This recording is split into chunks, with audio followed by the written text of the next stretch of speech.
Political season might be over, but the ultimate decision comes this Friday night here at Natick High School as the Natick Red Hawks embark upon a monumental matchup against their arch rival, the Walpole Rebels, in a really crucial Bay State Harrogate game.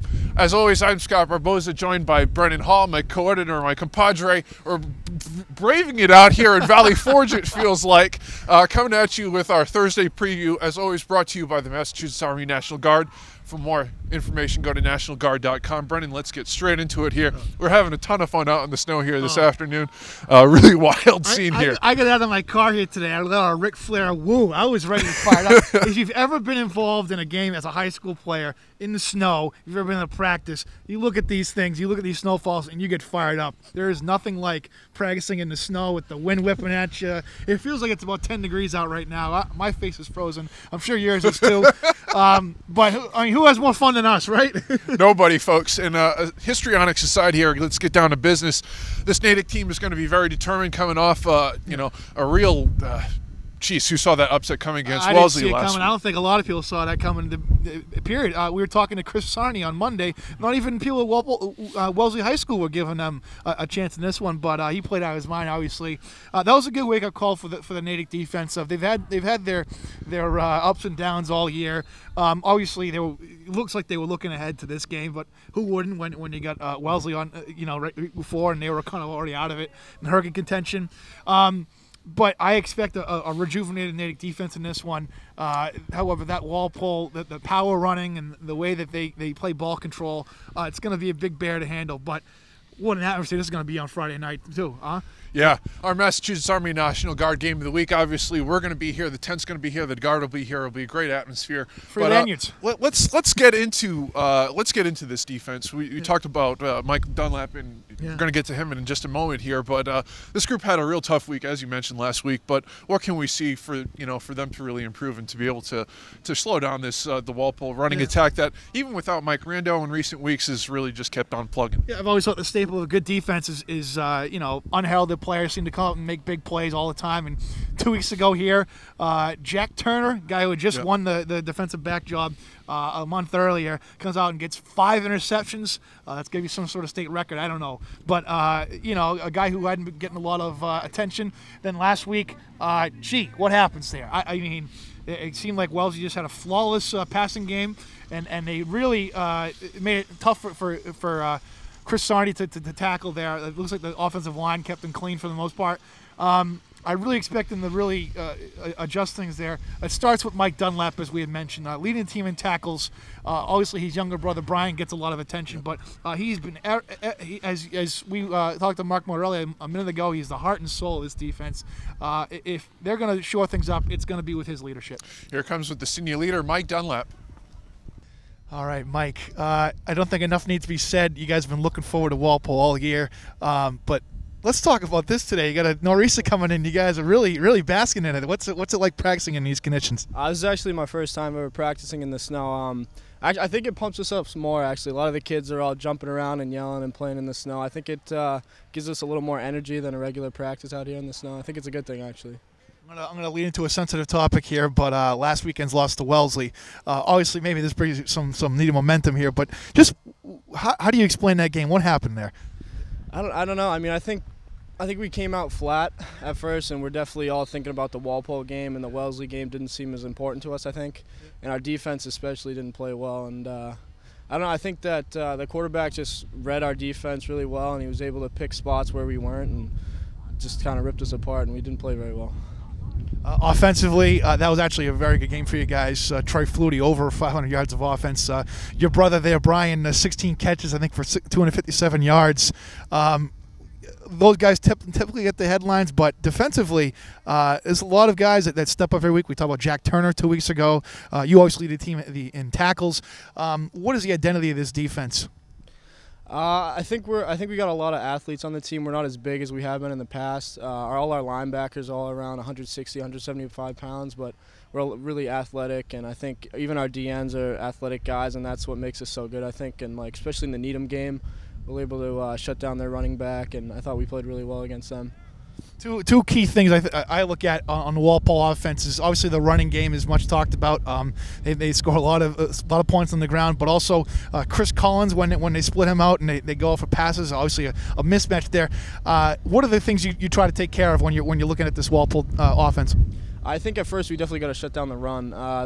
Cam Hanley's been doing well for them. He's been running a lot, and then we got to expect Rando to come back and play for them. I think first we got to be able to shut down the run, and that's how we're going to stop their offense. And what kind of crowd are you guys expecting here Friday night? It's going to be probably unreal, huh? Oh, it's going to be unbelievable. Yeah, everybody I know is coming to the game, even seniors who have graduated and college kids that have come down and watch. So it's going to be a big game, definitely. Thanks very much, Mike. Now, obviously, you think of this Natick Redhawks team. We've been talking about this offense all year, the Flutie-Dunlap connection, but there's definitely a lot of other elements in play here. Yeah, we mentioned about Dunlap and Flutie, obviously all year. What a big connection that's been. But a guy that I've noticed the last couple of weeks has been stepping up is Justin Robinson. Yeah. He's bigger. He's got some long strides to him. He can kind of make himself, stretch out, stretch the field deep, and run some nice underneath routes. The other key thing here is Nick Lee, their running back, who ran for 1,000 yards last year. Banged up his ankle in a Needham game. It looks like he'll be a go, but how much he'll be able to contribute is still unknown at this point, whether he'll be 100%, whether he'll be getting 20 carries, or whether he gets 2. So that's something to consider there. The offensive line obviously is going to have their hands full with this Walpole front seven. They're monsters. But really, at the end of the day, you expect double coverage on Brian Dunlap, and you expect him to get open, because I haven't seen a better receiver as far as running routes this year. So. Even in the loss last week, 16 catches, and as a freshman last year, obviously one of the leading receivers in the nation. So we caught up with Brian right here.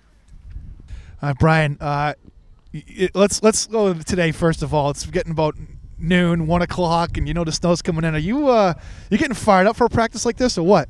Yeah, I mean, I wasn't really expecting the snow. I was sitting in chemistry class, and I looked outside, started to think, are we gonna actually have practice or what? And then, I figured we would, especially because it's Walpole week. You can't miss anything. You got to come out here and practice hard every day. But, it's exciting. It's fun. It brings a lot of energy. Guys getting fired up because it's fun. I mean, you just can't take it as like a bad thing. I know it's a sore subject with you guys, but what happened last weekend? It was just kind of I don't know. I guess we got caught off guard. Wellesley came out and they were all fired up. I think they brought a lot of energy, more energy than we brought, and that affected us a lot. They came out and they wanted it more, and it was a big game for them. They've been preparing for it all year, and we just didn't match their intensity and their energy. Good wake-up call, though. Yeah, definitely. I mean, there's a lot of motivation now with everyone's still frustrated over that game, that everyone's going to be thinking about it coming into the Walpole game, thinking about how bad it felt and that sick feeling that we all had after that Wellesley game. All year long, you found ways to get open, deep, short, middle, running all over the field. I mean, and in the running game too, and just finding those lanes and getting space for yourself. When you look at this Walpole defense, they haven't allowed a point since the end of September. They haven't allowed a rushing touchdown since I think week 3 or 4. When you look at this Walpole defense and the way that they maneuver and function, what are the things that you guys are going to try to exploit? I think we could definitely can. We're not gonna stop doing what we do best. We're gonna keep doing. We're gonna stay with the same game plan. What we do, we like to throw the ball a lot. Run the ball a little bit more this week with Nick Lee than we did last week against Wellesley. I think we'll hit the flats a lot, and I mean, it's nothing. It's not impossible. I think we could still play our game, find passing lanes. Troy's a great quarterback. He'll find a way to hit people when they're open and find. There's always gaps in the zones, and whatever it is, Troy will find a way to get us the ball.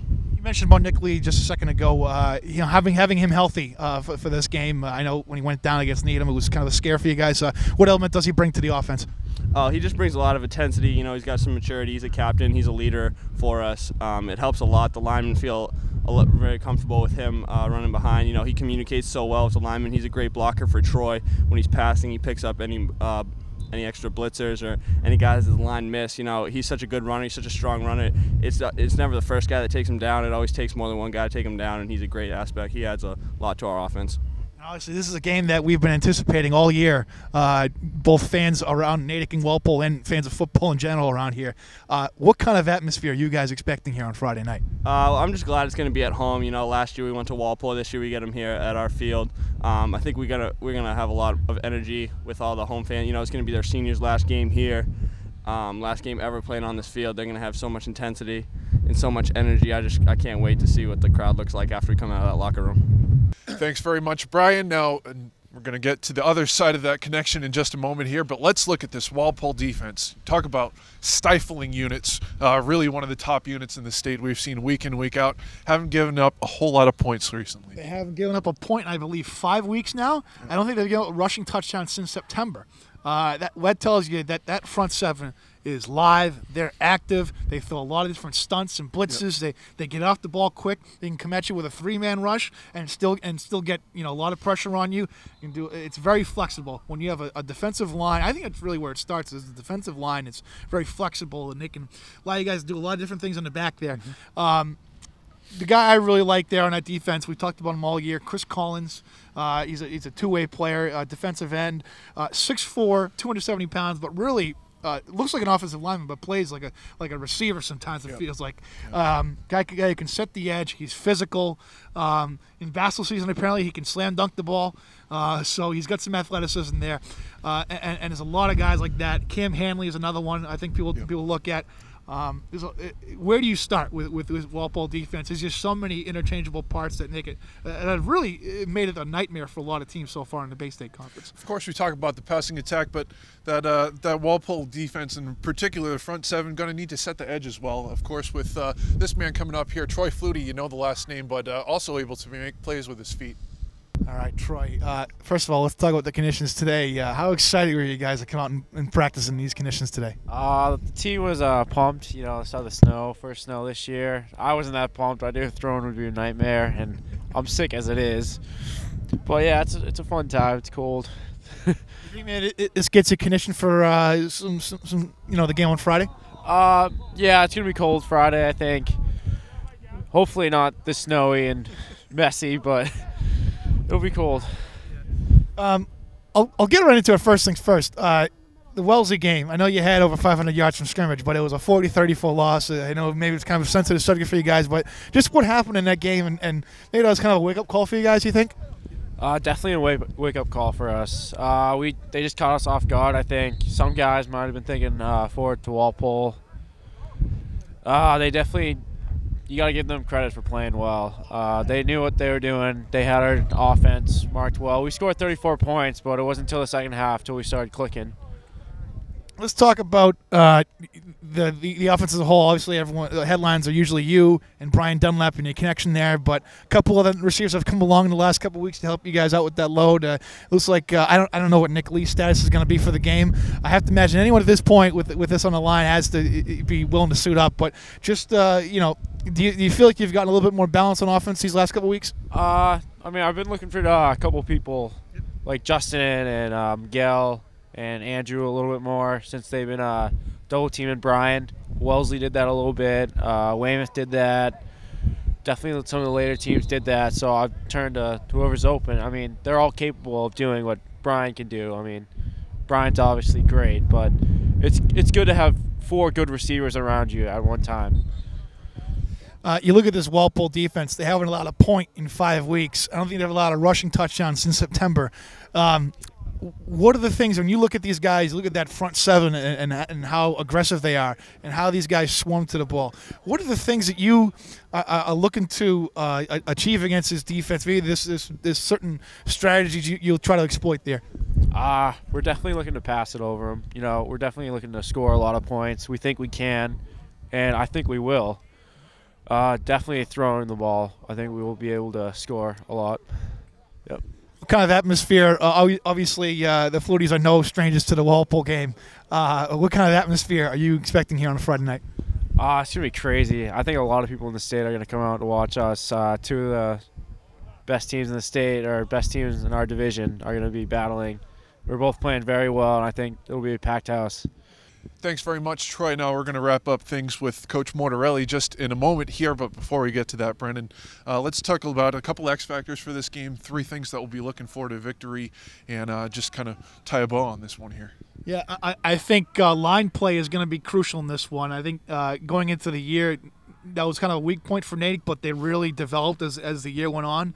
This will be their best test of the year. This is what I think is one of the premier pass rushers in the state.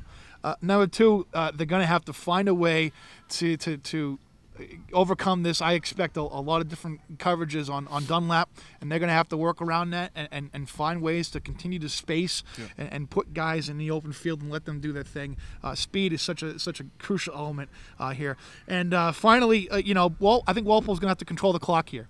You saw it with the Wellesley game. It was 40-20, and Natick made a very furious comeback, almost won that thing in the end. Yep. So Walpole, if they're gonna want to lead, and they're gonna want to hold on to that lead, they're gonna have to put together a couple long drives to really milk the clock, because Natick works quick. They don't huddle. Yep. They work very fast. They snap the ball in 20 seconds or so, and they really want to control the time of possession. Yep. Coach Mortarelli, been here for 3 seasons now, taking over for a legend in Tom Lamb. We caught up with him just now. All right, Coach Mortarelli. First of all, it's not often you guys get to practice in the snow. How much fun is this? It's nice having the turf in the snow. You know, grass in the snow doesn't mix so well, but having the turf, it holds up pretty well, so the kids are having a good time with it. I don't think enough needs to be said about Natick Walpole. It's a game you guys have been looking forward to all year. But you had a little bit of a hiccup last week. Wellesley, just real quickly, what happened there? They played unbelievable. Their quarterback played great, and we had our worst defensive game of the year. And we're just trying to focus on, I keep saying we played 8 great games on defense and 1, bad Saturday afternoon. So we're trying to just put it behind us. But we didn't tackle well. They were really fired up, and I think we were fired up too. But they made more plays than us, and comeback came up short. So we got to live with it and move on. Look at this Walpole defense, and especially their front 7. They're so aggressive. They bring a lot of pressure to you. Right. What are the most important things you're going to have to take care of against this Walpole defense? Well, first of all, hold on to the ball. We can't turn the ball over and give them any extra possessions, obviously, with an offense and defense like they have. Protect Troy Flutie, our quarterback, obviously. They get after the quarterback with 3 guys, 4 guys, sometimes 5 guys. Their linebackers are great. Like you said, their front 7's unbelievable. So I don't think they're going to have a point in 4 or 5 weeks. So we're going to have a work cut out for us, but we believe in our offense, and we're expecting to move the ball. Do you expect Nick Lee to play this week? I do. I do expect him to play. Whether or not he does and if he's effective, we'll see, but I expect him to play. But the passing game overall, even in that loss, Troy had over 500 yards of offense in that game and really spreading it out. We talk about Brian Dunlap all year, but Justin Robinson and a couple of nice receivers have been coming along the last month for you guys. Just talk the way this passing game has developed over the last month. Well, it's more than just Troy and Brian. I think we know that at this point, but certainly Brian's a focal point, and teams are double, triple teaming him. So Andrew Boynton, Justin Robinson, those guys run great routes. Mike Aberze, our free safety, is playing a little offense now, and he's very explosive. So we feel like we have some weapons along with Nick in the backfield that you can't focus on one guy. And defensively, Mike Dunlap, I think sometimes gets overshadowed by his younger brother here, but a real leader out there, leading the team in tackles, but just calling a lot of shots out there. I thought his importance to this defense. Mike's the heart and soul of our defense. He leads us in sacks, tackles.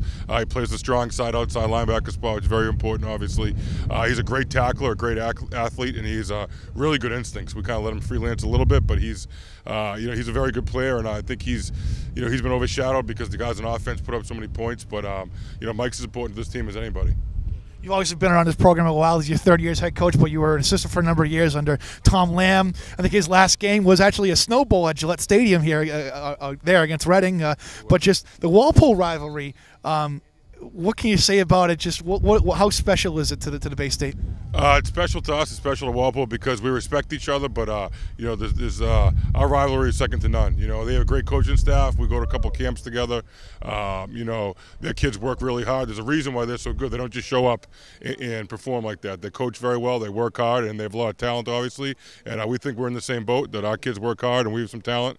And we respect them. But there's no one we want to beat more than Walpole. That's for sure. I can imagine tension around town is thick. They've been talking about this game since the beginning of the year. Right. What kind of atmosphere are you guys expecting here on Friday night? I'm sure it's going to be nuts. We'll have a ton of fans. I think a lot of people in the league are coming that don't have a game and whatnot. But we just stay focused on what we do and not get caught up in the hype. It'll be crazy around here, and people are going to try to talk about the Wellesley loss. And we looked ahead to Walpole. I don't think any of that's the case. I just think that we got beat by a team that was on fire that afternoon, and we have to put that behind us and focus on Walpole, but not let all the hoopla and the cameras and everything else kind of slow down what we're doing.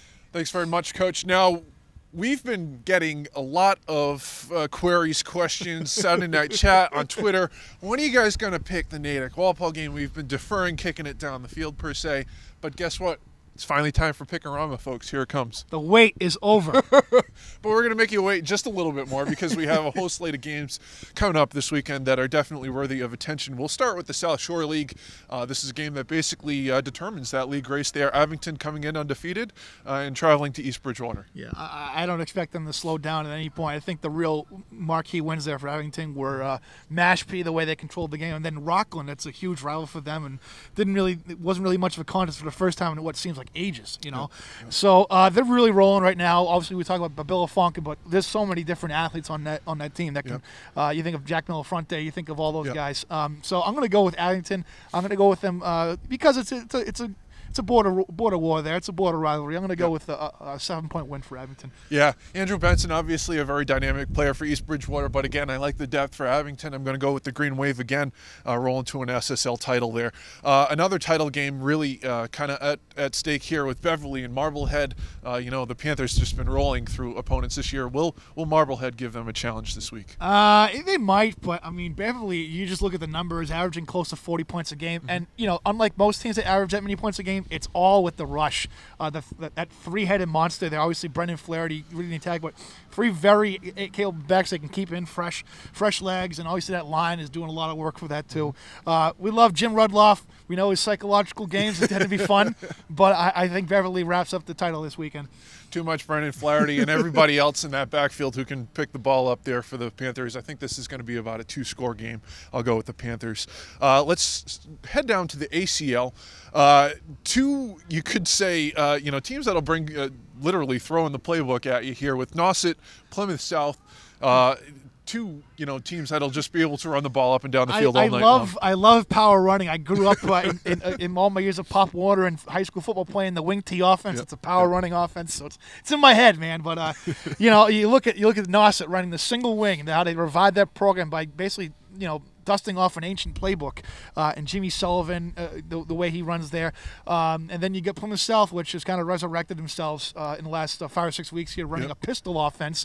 Dylan Oxon leading the state in rushing touchdowns at 28. And it's really just a very downhill attack. A lot of pulling guards, a lot of power plays to the alleys.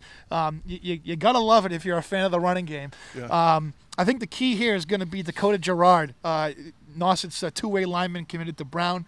He's a load for them, much like Brendan Battles was for them last year as a fullback. I think that's going to be the key there. I got Nauset winning this one, but it's going to be close. However, we'll be out of there by 9 o'clock. It's going to take less than 2 hours.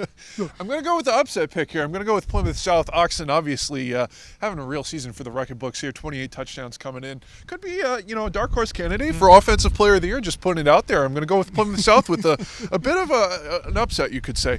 But let's go to the Eastern Athletic Conference. Again, this game has really developed into kind of the de facto Super Bowl in the EAC. Somerset, Berkeley, Bishop, Fian. Who you got? Yeah, I feel like Fian has something brewing up. We looked at them early, and we looked at the way they gave North Attleboro a game, and we thought, wow, is North Attleboro slipping? No, I think it's the other way. I think Fian's a little bit underestimated.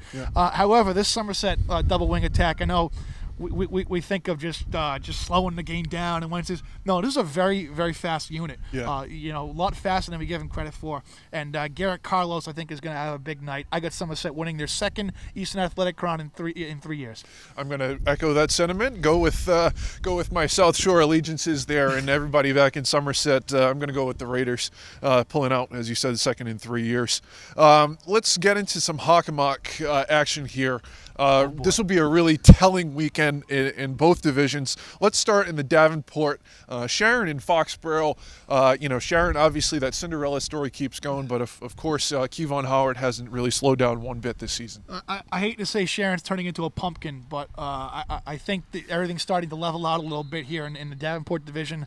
As I mentioned, I still like Stoughton's chances. However, Foxborough, as arguably the best running back in the Hockomock right now, Kevon Howard, he leads the league in rushing yards with over 1,400. I think he's a tough guy to get a good rap on. He's such a tough runner.